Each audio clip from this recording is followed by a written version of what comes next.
As I reflect on my high school journey, whenever it was time to study, I would constantly dread the thought of studying. I would always tell myself, I don't feel motivated today. Hence, I would spend hours laying on my bed, pacing around the room, scrolling on social media, waiting for motivation to come. But it never did. And whenever it did come, it only lasted for a few days. Well, if you find yourself stuck in the endless cycle of chasing motivation, this video is for you. In this episode of Study Diaries, I'll be sharing 8 tips to help you stay motivated to study and, most importantly, to maintain that motivation even when life throws a rock your way. With that said, let's start this video. Starting with tip number 1, which is to visualize your future self. Did you know that visualizing your future self can help you make smarter choices? A study from Stanford University found that when people vividly imagine their future lives, they are more likely to make decisions that align with their long-term goals. Now, close your eyes and picture your ideal self.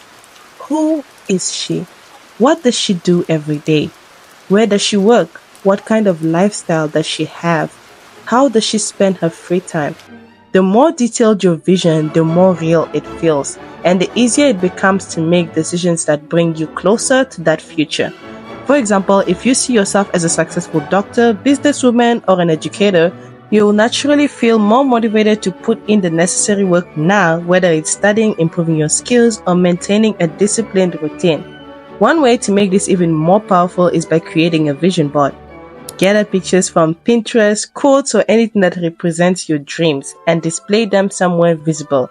Every time you look at it, you'll be reminded of why you're working so hard, why you're sitting at your desk, why you're studying so hard. This will keep you motivated, especially when you feel like giving up, which happens pretty often. Moving on to tip number 2, which is to list your weekly activities.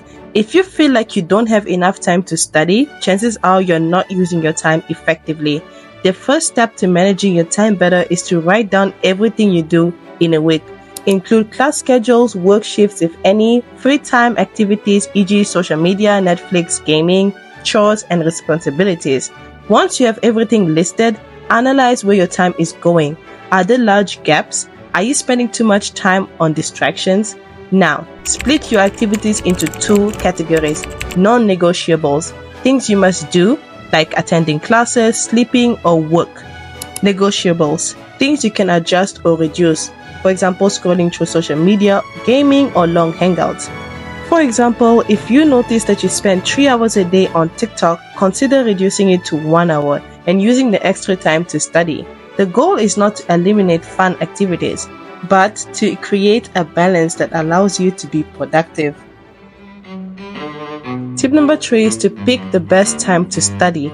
Not everyone studies effectively at the same time. Some people concentrate best in the morning while others are night owls. The key is to figure out your most productive hours and schedule your study sessions accordingly. To find your best time, ask yourself, do I feel more alert in the morning or at night? When do I struggle to focus the most? When do I naturally feel motivated to work? For example, if you always feel sleepy in the afternoon, that's probably not the best time to study. But if you find that you focus better in the evening, schedule your hardest subjects then. Experiment with different study times for a few days and track when you feel most productive. Which leads us to tip number 4, which is to start a simple study schedule. A common mistake people make is to try to study for hours immediately, only to burn out after a few days. Instead, start small and consistent. For example, begin with just 15 minutes a day. This makes it easy to build the habit. After a week, increase it to 30 minutes, then gradually extend the duration as studying becomes part of your routine. Think of it like exercising. If you start with intense workouts right away, you will get exhausted and quit. But if you start with small and gradually increase, it becomes easier to stick with in the long term. Tip number 5 is to have small and big rewards. Studying feels easier when there's something to look forward to. That's why rewarding yourself can be a great motivator. Use small rewards for daily achievements. For example, after completing your study session, watch an episode of your favorite show, enjoy a snack, or go for a short walk. Use big rewards for long-term consistency. If you studied consistently for a whole week, Treat yourself to something special. A day out with friends, a movie night, buying something you've wanted for a while. The key is to only reward yourself if you meet your study goals. If you skip your study sessions, you don't get the reward. Very simple and very effective. Tip number 6 is to use scents to activate study mode. This trick is based on Pavlov's theory of classical conditioning, a psychological principle that explains how we can train our brains to associate certain things with specific behavior. Just like hearing a school bell signal students to go to class, you can train your brain to recognize a specific scent as a study trigger. Some scents like peppermint or rosemary are known to improve focus and memory. Here's how you use this. Pick a specific scent. You can use any essential oils or perfume or even a scented candle. Before every study session, take a deep breath of that scent. Over time, your brain will associate that smell with studying, helping you get into focus mode faster. Bring the same scent to an exam to recall information more easily. Of course, if it's a candle, you can't do that. Leading us to tip number 7, which is to stop saying I have to study. Start saying, I want to study. Well, this is hard. Your mindset plays a huge role in how you approach studying. When you say, I have to study, it feels like a chore or a punishment. But when you say, I want to study, it gives you a sense of control and purpose. Think about it like this. If you tell a child, you have to clean your room, they see it as punishment, right? But if you say, let's make your room look nice so you can enjoy it more, they feel more motivated. The same applies to studying. Instead of thinking, I have to study, reframe it to, I want to learn this so I can become successful. I choose to study because I care about my future.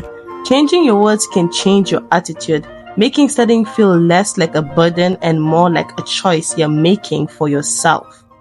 Tip number 8 is to go outside for a change of scenery. If you ever feel stuck, unmotivated, unable to focus, try changing your study environment. Sometimes staying in the same spot for too long makes studying feel repetitive and boring. A new environment can stimulate your brain and improve focus. Try these options. Study in a park or a quiet cafe. Move to a different room in your house. If you've been sitting for too long, take a short walk before returning to studying. For example, if you usually study in your bedroom but feel unproductive, moving to a library or different part of your home can make studying feel fresh and new. By applying these 8 tips, studying will become easier and more effective. If you made it this far into the video, you're probably in your journey of achieving academic success. Well, if that's you, check out this playlist for more videos to help you get there faster. With that said, dear viewer, I will see you there. Goodbye and take care.